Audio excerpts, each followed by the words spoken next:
Welcome back, everybody, to this episode of the Open Concept Podcast, where we are breaking down those unnecessary walls and barriers that stand in the way of greatness. And in today's episode, we're actually trying to get some walls built. Today, our guest joining us, Lisa Hoglund, of the Delta Hospital. Now, every once in a while on this podcast, we want to give great companies, great people, an opportunity to talk about the great things that they're working towards in the community. And Lisa is working with the Delta Hospital right now. She holds the position as the CEO of the Delta Hospital and Community Health Foundation. 20-year career in the nonprofit sector. There's no doubt that there's exceptional leadership that comes along with that. I've known Lisa a long time. She's incredibly well known for her advocacy and everything that she's doing here in the community of Delta, where we live. And Lisa, it's my honor to have you here today, so your listeners can hear about all the amazing things that are coming up and what you're doing. Lisa, for those that don't know you as well as I do, let everybody know what it is you're all about. All right. Well, thanks, Brandon. I'm honored to be here today. I am the CEO of Delta Hospital and Community Health Foundation, as Brandon said. I've been in this role for almost 9 years. I've been with the foundation for close to 15 years now, various roles before the CEO role. And as Brandon also said, I've been in the not-for-profit sector for 20 plus years. My background was advertising and public relations, and I found my way into the fundraising charitable sector through weird sort of avenues, but I made it there and opened up a whole other world to me, where I get to use my marketing skills in an area that is really meaningful for me. So the not-for-profit sector does obviously a lot of good work for our province and our country as a whole. And I love doing what I do. You mentioned you were with BC Children's or BC Women's Hospital for a while as well, right? And you kind of mentioned this weird sort of path that got you down into the charitable section and the non-for-profit section. What was that kind of wiggly path that you were alluding to?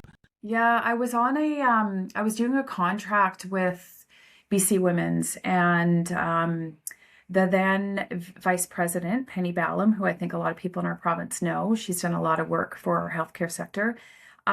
She sort of recognized that my background was not strictly related to the admin work I was doing at the time, and asked me sort of what my path, what led me to BC Women's in the role that I was in at the time. And I told her that I had an advertising and public relations background, having worked in ad agencies in a small public relations firm. And she sort of introduced me to the fundraising world. She said, you know what, your skill set would be really valuable for our foundation, for BC Women's. So that's sort of what led me to a position that was there. And she introduced me to the then executive director of the BC Women's Hospital Foundation. And I became their manager of communications. And I did that for about 4 years. So really got myself immersed into the charitable sector and about all the good work that they do to support healthcare for women in particular at BC Women's. It was just, and from what I've known and I've heard from a lot of people, fundraising is not something that kids are in high school going, oh, I want to be a fundraiser when I grow up. It's just not really totally. A natural thing that people are drawn to. But anyone that has a marketing background or, customer service, sales, that type of thing, it's a really awesome sector to consider. You're doing something, I don't say that I'm selling a product, but I'm I'm selling a cause to people Mhm. is what my main work is to sell the needs of this hospital to potential donors and prospects. So it's really, really fulfilling.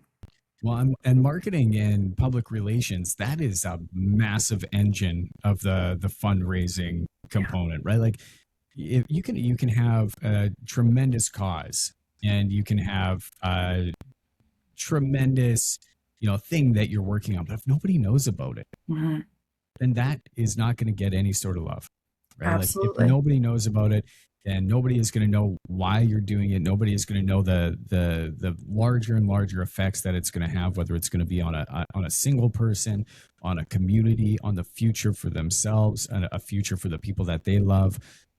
So, I mean, having a background like that is uh, one of the strongest skill sets that you can have to Mhm. really get ahead of a foundation or a charitable organization like you're working with.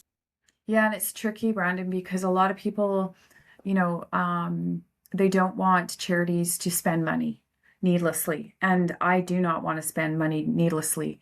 So we're really careful about how much we spend to generate income and revenue for the hospital. But you do have to get yourself out there into the community. You need to build brand awareness. You need to build trust with your community. That's a big part of what we do. Um, so yeah, we're always participating in various networking opportunities at events. We do a lot of community events with people, with corporate groups, to try and get our name out there so people understand what it is that we do and the impact that we have on our community.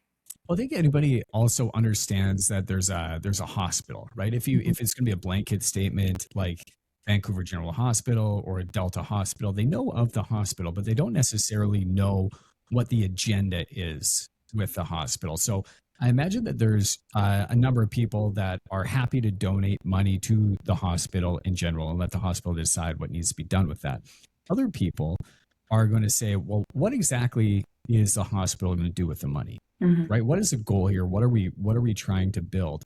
And as of recently, you guys have been on a real mission specifically to get part of the hospital built for a number of unique procedures. Can you talk about what it is specifically that you're like really gunning to get built here and why people need to know about it? Mhm. Happily do that.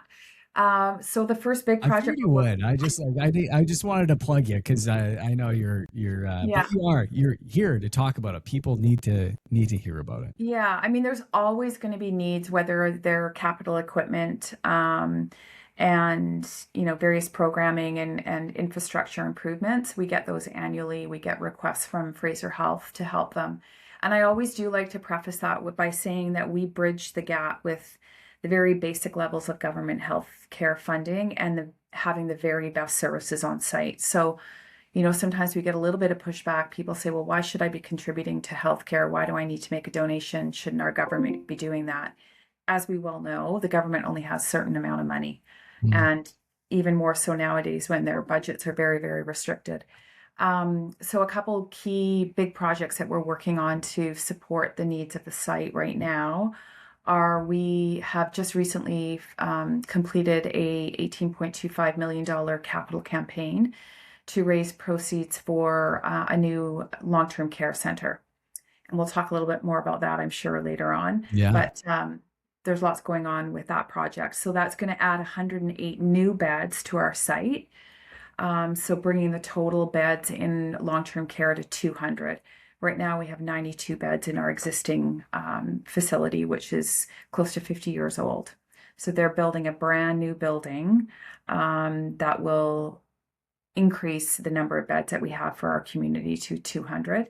It also includes a day program for older adults, which provides caregivers a little bit of respite when those people are still living at home, but their caregivers need a little bit of a rest. It provides them an opportunity to drop their loved ones off, and their loved ones get some social activities and have lunch with friends and be able to spend in a safe environment for a short period of time. And the next big project we're working on is an $8 million campaign to improve our endoscopy suite. So endoscopies are a huge part of what our hospital does. They're day surgeries, and that's colonoscopies, gastroscopes, all those fun kind of procedures that people in their 50s start to get Yeah. to be screened. And then the next big thing that we have not yet announced, but it will be announced soon, is we are bringing MRI services to the site. So Delta has never had an MRI, and there's a huge need in our community for MRI services. So we are about to launch an $18 million campaign to bring MRI services to Delta. I love it. Somebody might ask, what are the key driving factors that the hospital looks at when they decide what is our next big mission here? Because you said, there's always a need for capital expenses, new equipment that comes in all the time, just miscellaneous stuff, demands from things like Fraser Health. But we're a big, an endoscopy center, and some of these other key components that you're really trying to leverage and fundraise for. Who decides that? And who is it, the community that says, wow, we really need this in our community? Are we taking votes? Is it a very democratic process? Is it Lisa at the helm saying like, no, this is what we're doing. This is the center Yeah. that we need built. This is what we're going to go raise. How does that decision become made? Fraser Health has something that they work on a, well, it should be every 3 to 5 years. It's been a little bit longer this go around, but they have a master concept plan that they look at all of their sites to help determine where the needs are, what's lacking on existing sites. They're also looking at statistics to see what kind of cases come to each site. Delta is really an aging population. We have one of the fastest growing senior populations. So with that brings needs that are unique to our community. But all those factors are play into it. And then they develop a bit of a strategic vision for our site where they determine sort of what the next big projects are. Real quick before we get back to the show, if you have heard anything on this podcast that has resonated with you, or if it's helped you in any way, appreciate more than anything in the world if you could go hit that subscribe button or leave us a review. It helps us tremendously. I want to go back to being able to continue to serve and do more and more and help out and get bigger and bigger guests on, better and better. The only way that I can do that is with your help. I'm so honored to be here. Let's get back to the show. Appreciate you. Have a wonderful day. Yeah. I mean, there's I've been to the Delta Hospital lots of times. I personally grew up in Delta. I've been there. Multiple injuries, from sprained ankles to cuts on the elbow. My kids go there now, and it's a beautiful place to be, but it is very understaffed, and the wait times are huge. And we ran into issues where it was like we didn't even have enough people to staff the hospital, and the hospital was in fact had to be closed down a couple of times last year. Yeah. And I recall that. And so we're introducing a lot of beds, right? A lot of the ability to service a lot more people, but we are going to need as well. We're going to need to attract more help. We're going to need to attract more doctors, more nurses, more technicians. What's on the horizon for that? Like, is this part of the discussion at all? Has that problem been solved, or is that still something that we're really working on? Yeah, it's a nationwide problem right now. Healthcare in general, they're seeing a lot of burnout post-COVID, rightfully so. Our staffing is, they're exhausted.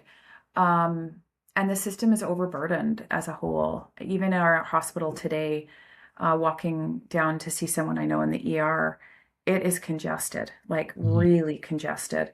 I think we're 30% over capacity this week, which is a big number. Wow. I know the government's trying to expedite people coming from foreign countries to try and get their certification up to speed with and in line with the Canadian requirements. So that's a good thing.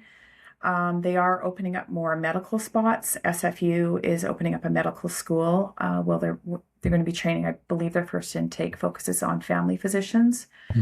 The foundation, we've really been open to Fraser Health presenting us with potential solutions that we can help with funding. So this last year, we actually hired or funded the hiring of a recruiter that's specific to Delta's site.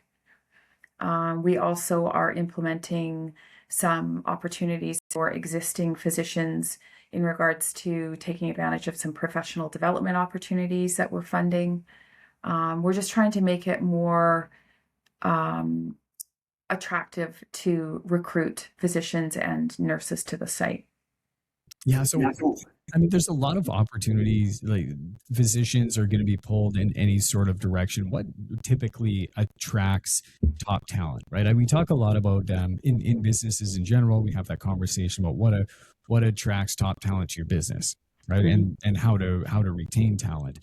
But I talk to physio centers, physio clinics, ophthalmologists, and they all sort of say the same thing. Like they want beautiful spaces built because they feel like if it's a beautiful space, then these people are going to come in and they're going to be attracted to work there, and ultimately it's going to be able to secure, secure staff for them, but also secure consistent connection and consistent service to their customers that they're trying to bring in, the people that they're trying to help, and the physiotherapy that they're trying to perform on folks, or the eye treatments, the laser treatments that people need. But if it's a constant revolving door of people, Mm-hmm. then you can't service the clientele base that's coming in. So what, in your mind, what's really, like, are you aiming for to help attract top talent to Delta Hospital? Like what needs to happen? What needs to be true to begin to attract some of those top doctors and nurses and physicians to your hospital specifically? I think having the very best equipment here really helps. A perfect example of that is we opened up the new diagnostic services center that was built. It was completed March 6th of 2020. Wow. So like a week prior to all things breaking out. The whole world, the whole world. We all know what happened. Big blip in time. Yeah. Yeah. But thankfully that opened, and it's a beautiful example of what a new diagnostic services center could look like. We have our lab on the top floor and then the medical imaging department on the bottom floor. Staff like working in there. That's one really big draw. I will say Delta, the one thing we're really fortunate about, and Brandon being from Delta, I know you know this, is like people know one another, and they love the feeling when they walk into the hospital of being in a smaller community hospital where they might know one another. They just feel like it's a lot more, you're not just a number. You're someone's neighbor, or you're someone's, you might have graduated with the person, whatever. Our staff, a lot of them are from Delta originally, so I think that means it makes a big difference.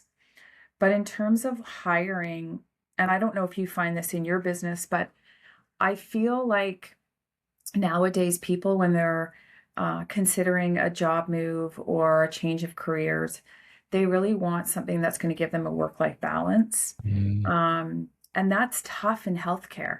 Yeah. Because it's a lot of shift work. Yeah, I see these nurses. I mean, my two young daughters, and I took them down to Children's Hospital, and I was talking to the nurse down there, and she was on her 14th hour. She was doing like a split shift there, and they were just still, even they were understaffed. And I was like, should you, after 14 hours of work, be doing stitches on my daughter's face? Like, that is a risk, but that was the only option that we had, because she had a huge cut on her eyebrow, and like there was no other choice. And like this nurse's point, she said we could wait another couple hours till the next doctor comes on shift, or she could do it right now. And I'm looking at my little girl, and she's 4 years old, and her head's split open, and she's already been waiting like 9 hours for somebody to look at her. I'm like, all right, can we do this? Can you do this? Like, can I trust you that you're going to take care of her face? Like, she has this forever. And she said that she could, but that was genuinely a real concern of mine. It's like, I know how I feel after I've been working 14 hours a day. Yeah. I have hardly anything left in me. And let alone, like, could I go in and manage to do facial surgery on a kid that doesn't want to be there, that's going to be squirming around with that high level of complexity, or what I look at as high level of complexity. I mean, ultimately, maybe her it's not, but um, like it's a real thing, right? Hmm. And you talk about burnout, it's real. You talk about requiring more help and more support for our hospitals. It's a real thing. So people like me can feel confident when they're going in and they have their kids, and like they just want to know that somebody's going to take care of them. I Yeah, and I just mean they're such professionals, and I look at our Mountain View Manor, which is our existing long-term care center. The staff down there are amazing. And if you have a loved one that's in long-term care, I went through that with my mom. My mom was in a long-term care with Alzheimer's for close to 8 years before she passed Mhm. away. Those staff, those care aides become your family. Yeah, And, when she passed, they were just as distraught as us. Like that was one of their family members that has is leaving them. They really going, I think anyone that goes into the healthcare sector, regardless if you're a doctor, a care aide, a nurse, whoever, a technician, you're in it because you want to help people. And you're in it because you have a really compassionate heart and you want to help other people, which is an amazing thing. It's an amazing um, trait for anyone to have. So, what the foundation does try and do is to support the staff that are here on site as much as possible. And we do that through various different ways. We bring in lunch, we also pay for Prody for them if they want to improve their skills. Um, we give out, gift cards and all that kind of fun stuff, but we also really try and advocate for them to make sure that they have the right tools and they're in the right facilities and they're proud of the place that they work. That's a huge part of what we do. yeah. Like you said, work life balance. It means a lot to a lot of people, and it can be a really tough thing to implement, right? And especially in the medical space, when you're working so much, like it's a high stress environment, right? You're dealing with real injuries. You probably see a lot of trauma that like I don't know how they handle it, like that, deal with stuff, see injuries, bandaging up hands and head injuries and leg injuries and gunshot wounds and stabs, and to go home at the end of the day, like you got to imagine that a lot of that comes home with them, Absolutely. right? it's Yeah. it's it's not just like any other job.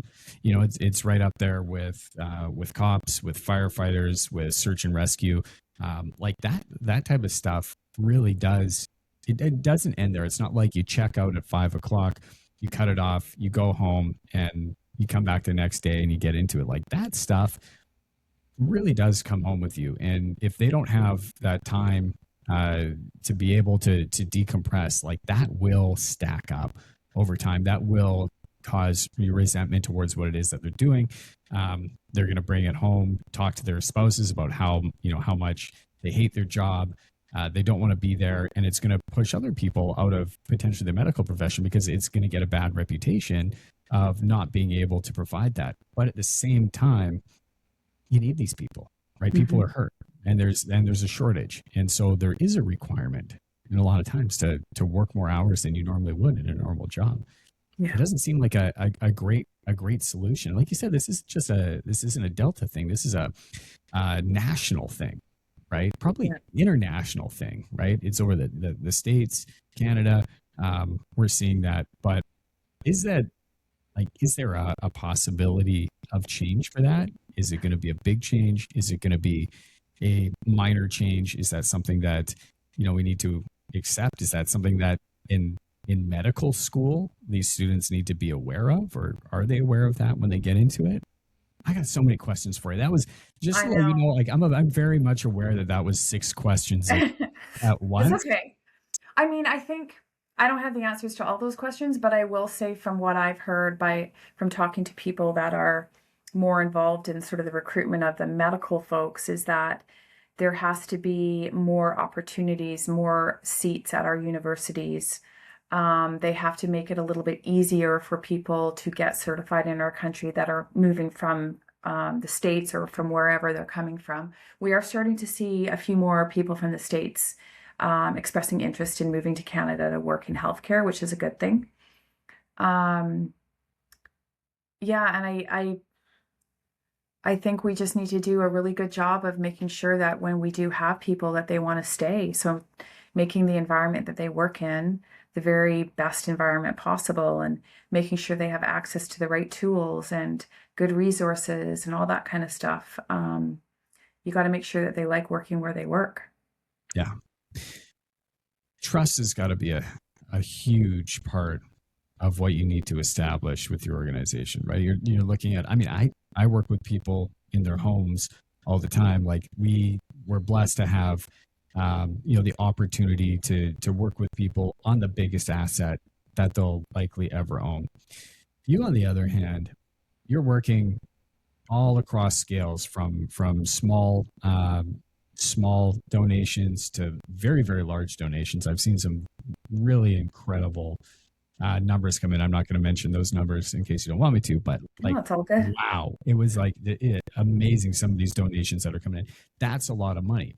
But if it's going to be $1,000 that somebody's going to donate, that's probably a lot of money to that person. If it's going to be $5 million that they're going to donate, that's probably a lot of money for that person. If it's going to be $15 million, that's probably a lot of money for that person. They're not going to hand that over lightly, right? The only way that they're going to do that is to hand that over to somebody, one, that they trust, and two, they believe in, that is going to do the right thing and with that money. And it's going to go to a cause that they believe in, that they feel that they're going to be able to contribute to. They're not going to do it for fun. How do you begin to establish trust? How do you begin to approach these donors and give them confidence that your team is the foundation is going to be able to deploy their asset, their donation, something that's close to them, really in the right direction? So that's going to be a huge part of what you do. Yeah. And, so the issue that we're having right now with long-term care is that the government has put a pause, they're calling it a pause, on the project while they reassess the budget. Let's go into that a little bit, because I know a little bit about that, but can you walk us through what the original agreement was, where we are now, and maybe, how we're looking to resolve that? Yeah, for sure. So out of the master concept plan that I referenced earlier, it was identified in 2016 that our existing Mountain View Manor, our existing long-term care home, needed to be replaced. So that was like a long time ago, 10 years ago. So they knew it needed to be replaced. They started to work on the business case for that around 2019, 2018. Then, of course, COVID hit and it sort of went on the back burner. Finally, 2023, the ministry approved the business plan for this new long-term care center. 200 beds, like I said, includes a day program as well as a child daycare center. So that was approved in June of 2023, June 6th, I believe. And we were the first long-term care project post-COVID announced. So we were super pumped. For them to recognize that Delta needed it that badly and for us to be the first one, it was a huge thing to us, as well as our local community. So we hit the ground running. Like, we campaigned for about a year and a half.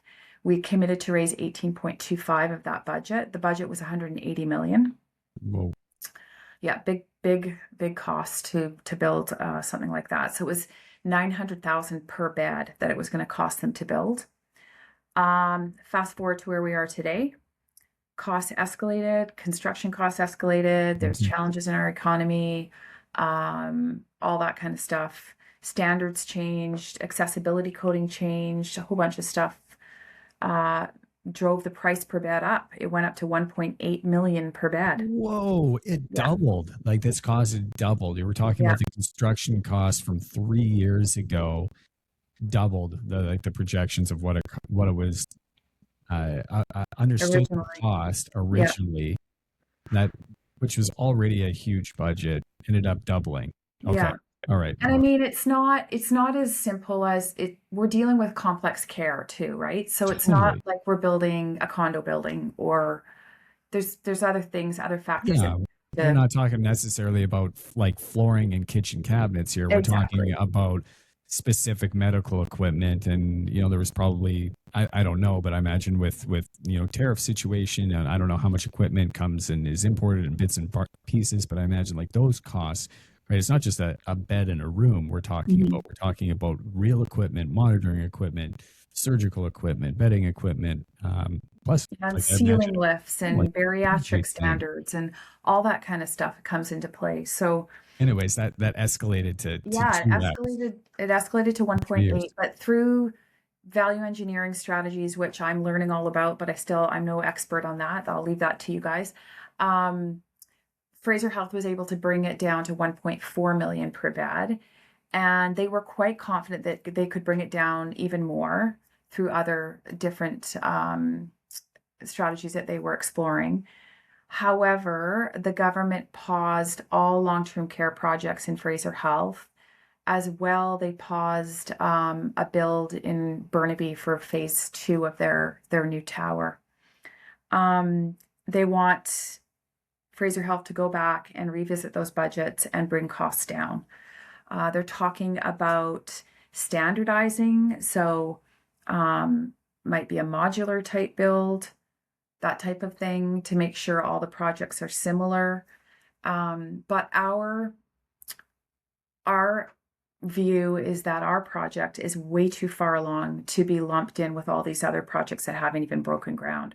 Our project is well underway. If you drive by our site, you'll see preloads arriving daily. It'll be here and complete this week, actually. So we really want them to use the time while that preload sits for the next 4 to 6 months to work on getting their budgets down, so we don't lose too much time on this project. Are you But are you confident that this is going to happen? Are you hopeful? Like what's the general thought running through your mind? Because this is like, if they don't get this down, they don't get these costs down. Like what is the alternative? they say it's not going to be canceled, so that's a good thing. But what we need is clarity over, well, what does that timeline look like? If it's not going to move forward after preload is ready, like after the site's ready, how much longer are we waiting? Because the longer we wait, the more it's going to cost. We know that. And the longer we wait, the more of a backlog we have in our hospitals, because people that are waiting to get into long-term care facilities, if they're not well enough to be at home, they're in a hospital sitting in a bed in an acute care facility such as Delta. Yeah. So it has a huge impact on our entire healthcare system. And then you also have to worry about the poor people, the caregivers that are caring for their loved ones at home. Yeah. That's a huge amount of stress. Yeah, I mean, that's a huge part that I think people also don't realize, right? If there is no place for these people, then they're going to be staying at home with, sick mom, sick dad. Somebody's going to need to stay home from work or pay private care. Maybe they have some, maybe health insurance covers some of that. I don't know, depending on the situation. But that's going to be a huge stressful burden on the people that aren't even sick. Like we're talking about the huge burden on the only support system that they probably have. Mm-hmm. Exactly. So that's what we're really emphasizing to the government. And, getting back to your question about building trust with donors. So through this whole process, myself and my staff have been very open with our donors. This is what's happening. This is what we're doing. This is how you can help. And also reassuring them that their funds, if they've donated to the project, they are in a designated fund that is safe with our investment managers. It's not going anywhere, and it's not going to be released until that project resumes. So just being very open and transparent with our donors is really important, because that helps build trust. They also know that we are advocating for our community. That's something that we take very seriously. That's part of the foundation's role, is to advocate for our community. So we're doing that on a daily basis. So back to the long-term care center, and I know how much advocating you do for the community, and I don't want to brush over that. It's incredible the amount of stuff that you guys do, and you're out there, just like you're hitting the pavement, you're doing the thing, you're everywhere.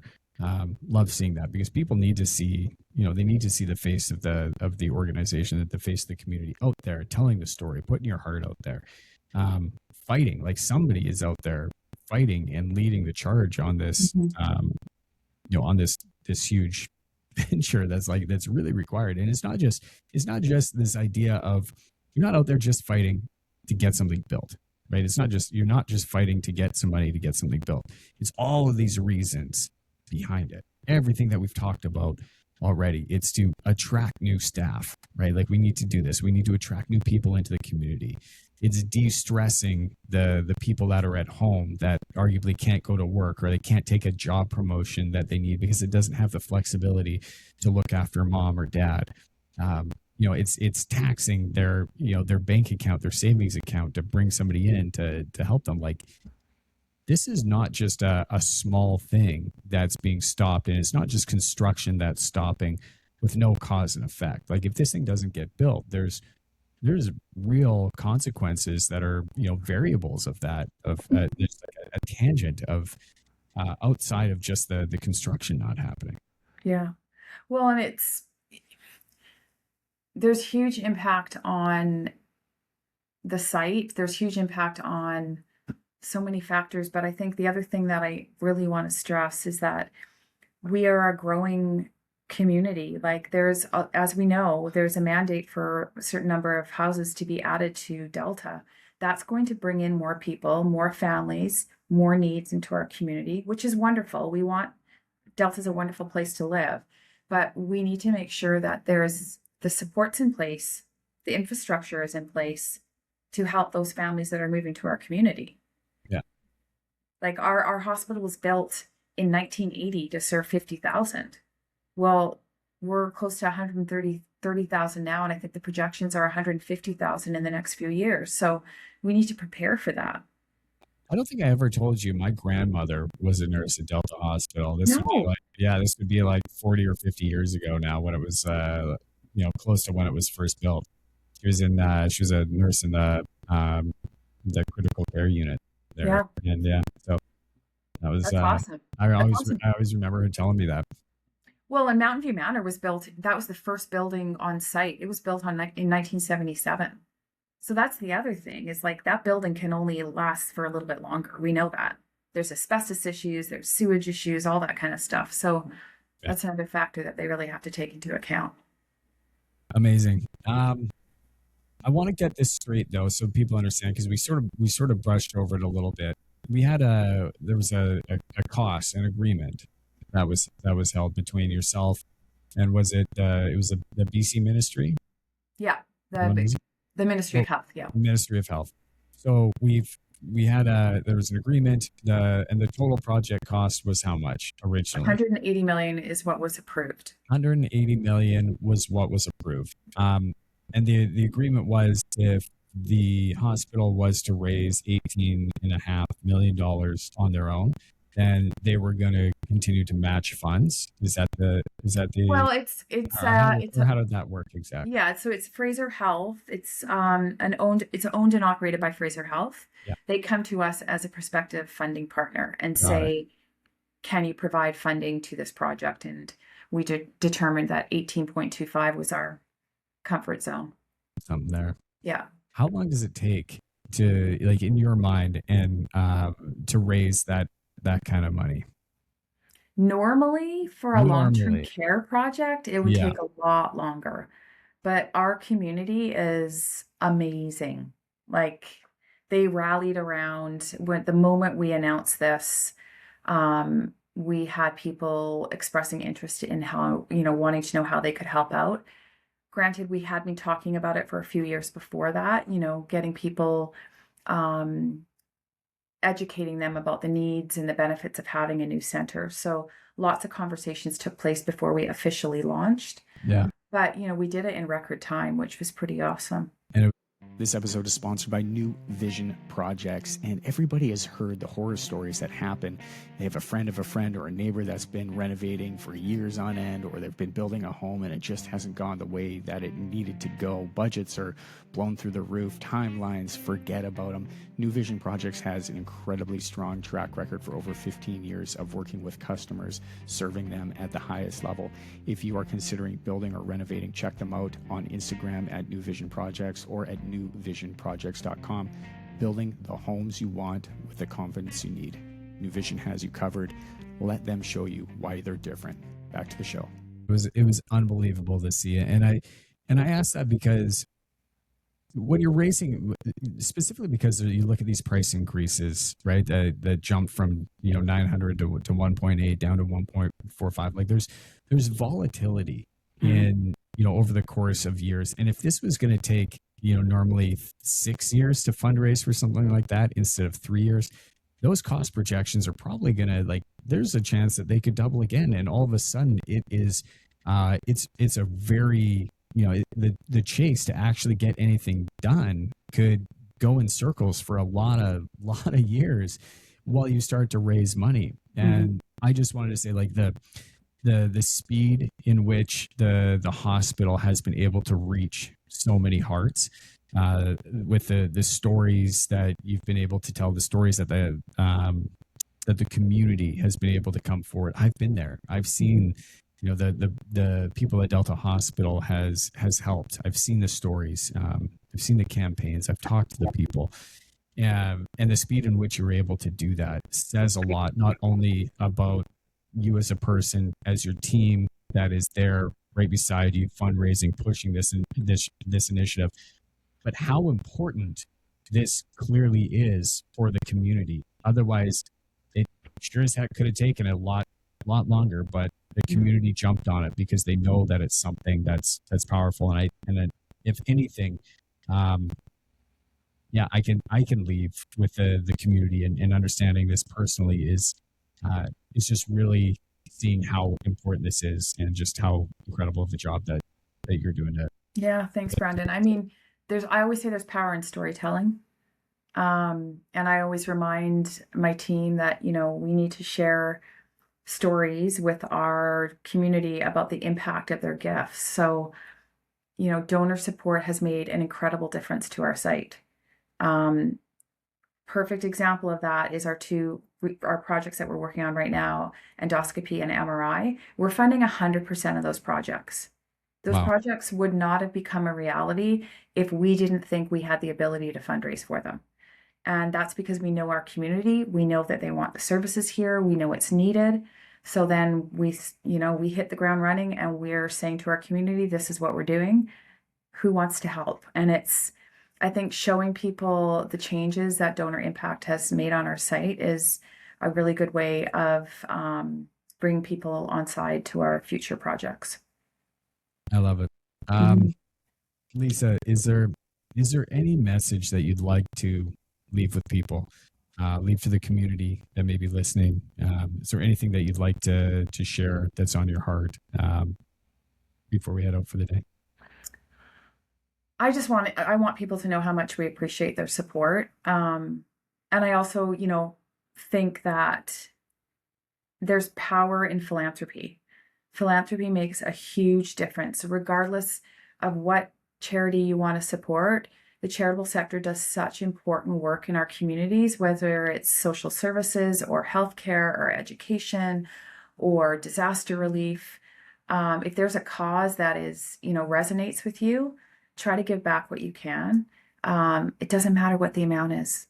Like if it's a monthly gift of $10, that is helping that organization. So every little bit counts. And it also makes you feel really good when you're giving back to your community. So I encourage people. I love hearing when we have a young boy coming in today who he's raised close to $800 through his baseball team, and he's so proud to present us with the check. Like, I love stories like that. I love that. Right? Youth and philanthropy. It's a good feeling when you give back to your community. So I can't emphasize that enough. What's the best way that people can go about supporting you? How do they get in touch? We've got our website. It's dhchfoundation.ca. They can make a monthly gift. They can make a one-time gift. They could take part in a community event. We have a few coming up in the next few months, including McHart's Day at McDonald's, as well as Barnes to Beaches, which is a bike ride on the new trail that the City of Delta has created. They could attend one of our events. We have a golf tournament. We have a gala coming up. There are a lot of different ways that people can get involved for sure. I love it. Well, if you send that, we'll make sure that we get all that information into the show notes. We're going to try and get this episode out very quickly so it's timely. If you do have a calendar of events or a link that you'd like to share with us, I'll gladly get that into the show notes and make sure that it's when it's released, people have access to all of those events. That would be awesome. Lisa, thank you so much for being here. You are a superstar. Your team rocks, and what you're doing, it's truly God's work. It's amazing. It's amazing to see. And to the community, if you're in the community and you are here listening to what it is that we're talking about today, really appreciate all of your support. And we know that there's any number of organizations that you can donate to for various reasons that are doing wonderful and beautiful things, whether it's for pets, whether it's for humans, whether it's for children, whether it's for older folk. And really encourage you to put on that philanthropy hat and take part in that, whether you're a business owner, whether you are just somebody at home that is thinking about what is really meaningful in life. By donating to these charities, to these organizations, you really are passing down legacy, right? You're giving the ability for other people to have a chance. That's something that they may not have ever had a chance to do before. So really want to encourage all of you out there to find that in your heart. Awesome. Lisa, thanks so much for being here. Thanks for having me, Brandon. As always. To our listeners out there, until next time, thank you very much. Stay blessed. Have a great day. Rock and roll. We'll see you.